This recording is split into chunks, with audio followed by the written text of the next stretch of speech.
प्रणाम है आप सभी का और स्वागत है आपका हमारे चैनल आत्म से अध्यात्म की ओर में। आज हम इस वीडियो के माध्यम से जानेंगे तृतीय स्कंद के पहले अध्याय के विषय में। सतगुरु सतनाम आदि माता अलख निरंजन होमहु वांछित फल दुहक भंजन। ओम श्री गणेशाय नमः। ओम नमो भगवते वासुदेवाय नमः। श्रीमद् भागवत महापुराणम तृतीय स्कंद अथ प्रथमो अध्याय। शीर्षक उद्धव और विदुर जी की भेंट। आइए अब कथा का आरंभ करते हैं। श्री सुखदेव जी ने कहा, परीक्षित, जो बात तुमने पूछी है वही पूर्व काल में अपने सुख समृद्धि से परिपूर्ण घर को छोड़कर वन में गए हुए विदुर जी ने भगवान मैत्रेय जी से पूछी थी। जब सर्वेश्वर भगवान श्री कृष्ण पांडवों के दूत बनकर गए थे, तब वे दुर्योधन के महलों को छोड़कर उसी विदुर के घर में उसे अपना ही समझकर बिना बुलाए चले गए थे। राजा परीक्षित ने पूछा, प्रभो, यह तो बतलाइए कि भगवान मैत्रेय के साथ विदुर जी का समागम कहाँ और किस समय हुआ था। पवित्र आत्मा विदुर ने महात्मा मैत्रेय जी से कोई साधारण प्रश्न तो नहीं किया होगा, क्योंकि उसे तो मैत्रेय जी जैसे साधु शिरोमणि ने अभिनंदन पूर्वक उत्तर देकर महिमा निमित्त किया था। सूद जी कहते हैं कि सर्वज्ञ सुखदेव जी ने राजा परीक्षित के इस प्रकार पूछने पर अति प्रसन्न होकर कहा कि सुनो। श्री सुखदेव जी कहने लगे कि परीक्षित, यह उन दिनों की बात है जब अंधे राजा धृतराष्ट्र ने अन्याय पूर्वक अपने दुष्ट पुत्रों का पालन पोषण करते हुए अपने छोटे भाई पांडु के अनाथ बालकों को लक्षा भवन में भेजकर आग लगवा दी थी। जब उनके पुत्रवधी और महाराज युधिष्ठिर की पटरानी द्रौपदी के केस दुशासन ने भरी सभा में खींची, उस समय द्रौपदी की आंखों से अश्रु की धारा बह चली और उस प्रवाह से उसके वक्ष स्थल पर लगा हुआ केसर भी बह चला। किंतु धृतराष्ट्र ने अपने पुत्र को उस कुकर्म से नहीं रोका।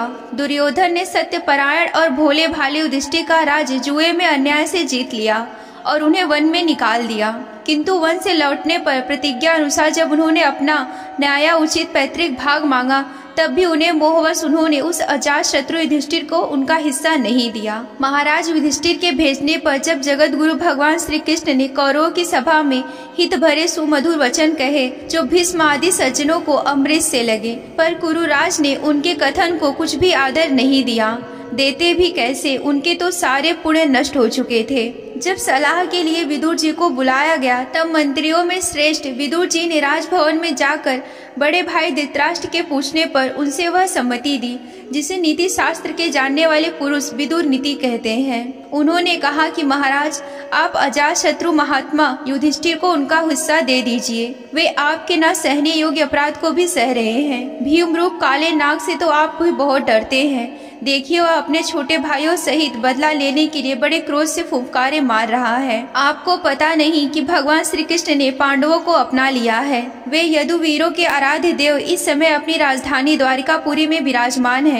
उन्होंने पृथ्वी के सभी बड़े बड़े राजाओं को अपने अधीन कर लिया है तथा ब्राह्मण और देवता भी उन्हीं के पक्ष में हैं। जिसे आप पुत्र मानकर पाल रहे हैं तथा जिसकी हाँ में हाँ मिलाते जा रहे हैं, उस दुर्योधन के रूप में तो मूर्तिमान दोष ही आपके घर में घुसा बैठा है।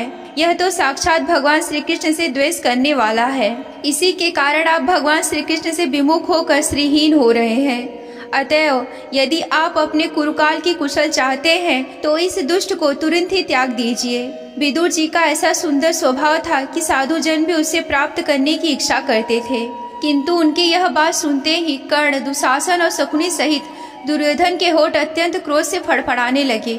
उसने उनका तिरस्कार करते हुए कहा कि अरे, इस कुटिल दासी पुत्र को यहाँ किसने बुलाया है? यह जिनके टुकड़े खाकर जीता है, उन्हीं के प्रतिकूल होकर शत्रु का काम बनाना चाहता है। इसके प्राण तो मत लो, परंतु इसे हमारे नगर से तुरंत बाहर निकाल दो। भाई के सामने ही कानों में बाढ़ के समान लगने वाली इस अत्यंत कठोर वचनों से मर्माहत होकर विदुर जी ने कुछ बुरा न माना। भगवान की माया को प्रबल समझकर अपना धनुष राजद्वार पर रख के वे हस्तिनापुर से चल दिए। कौरवों को विदुर जैसे महात्मा बड़े पुण्य से प्राप्त हुए थे।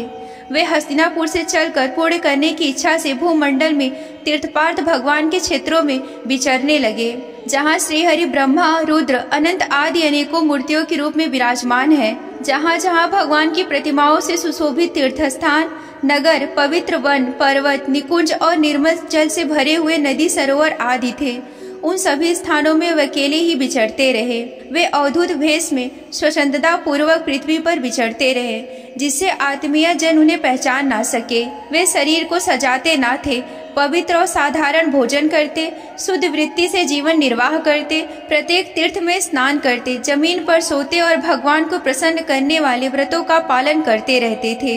इस प्रकार भारतवर्ष में विचरते विचरते जब तक वे प्रभा सभा क्षेत्र पहुँचे, तब तक भगवान श्री कृष्ण की सहायता से महाराज युधिष्ठिर पृथ्वी का एक छत्र अखंड राज्य करने लगे थे। वहां उन्होंने अपने कौरव बंधुओं के विनाश का समाचार सुना, जो आपस के कलह के कारण परस्पर लड़ भिड़कर उसी प्रकार नष्ट हो गए थे, जैसे अपनी रगड़ से उत्पन्न हुई आग से बांसों का सारा जंगल जलकर राख हो गया था। यह सुनकर वे शोक करते हुए चुपचाप सरस्वती के तीर पर आ गए। वहां उन्होंने त्रित, उष्णा, मनु, पृथु, अग्नि, आसित, वायु, सुदास, गौ, गुह और श्राद्ध देव के नामों से प्रसिद्ध 11 तीर्थों का सेवन किया। इनके सिवाय पृथ्वी में ब्राह्मण और देवताओं के स्थापित किए हुए जो भगवान विष्णु के और भी अनेकों मंदिर थे, जिनके शिखरों पर भगवान के प्रधान आयुध चक्र के चिन्ह थे और जिनके दर्शन मात्र से श्री कृष्ण का स्मरण हो जाता था, उनका भी सेवन किया। वहां से चलकर वे धन्य धानपुर, सौराष्ट्र, शौबीर, मस्त और कुरुजांगल आदि देशों से होते हुए जब कुछ दिनों में यमुना तट पर पहुँचे, तब वहां उन्होंने परम भागवत उद्धव जी का दर्शन किया। वे भगवान श्री कृष्ण के प्रख्यात सेवक और अत्यंत शांत स्वभाव के थे। वे पहले बृहस्पतिनियों के शिष्य रह चुके थे। विदुर जी ने उन्हें देखकर प्रेम से गाढ़ आलिंगन किया और उनसे अपने आराध्य भगवान श्री कृष्ण और उनके आश्रित रहने अपने स्वजनों का कुशल समाचार पूछा। विदुर जी कहने लगे, उद्धव जी, पुराण पुरुष बलराम जी और श्री कृष्ण अपने ही नाभि कमल से उत्पन्न हुए ब्रह्मा जी की प्रार्थना से इस जगत में अवतार लिया है। वे पृथ्वी का भार उतार कर सबको आनंद देते हुए अब श्री वासुदेव जी के घर कुशल से रह रहे हैं ना। प्रियवर, हम कुरुवंशियों के परम सुहृदय और पूज्य वासुदेव, जो पिता के समान उदारता पूर्वक अपनी कुंती आदि बहनों को उनके स्वामियों का संतोष कराते हुए उनकी सभी मनचाही वस्तुएं देते आए हैं। आनंद पूर्वक से तो है ना। प्यारे उद्धव जी, यादवों के सेनापति बीरवर प्रद्युम्न जी तो प्रसन्न से है ना, जो पूर्व जन्म में कामदेव थे तथा जिन्हें देवी रुक्मणी जी ने ब्राह्मणों की आराधना करके भगवान से प्राप्त किया था। सातत्व, वृष्णि, भोज और दाशाह वंशी आदियों के अधिपति महाराज उग्रसेन तो सुख से है ना, जिन्होंने राज्य पाने की आशा का सर्वथा परित्याग कर दिया था, किंतु कमल नयन भगवान श्री कृष्ण ने जिन्हें फिर से राज सिंहासन पर बैठाया है। सौम्य, अपने पिता श्री कृष्ण के समान समस्त रथियों में अग्रण्य श्री कृष्ण तनय सांब कुशल से तो है ना।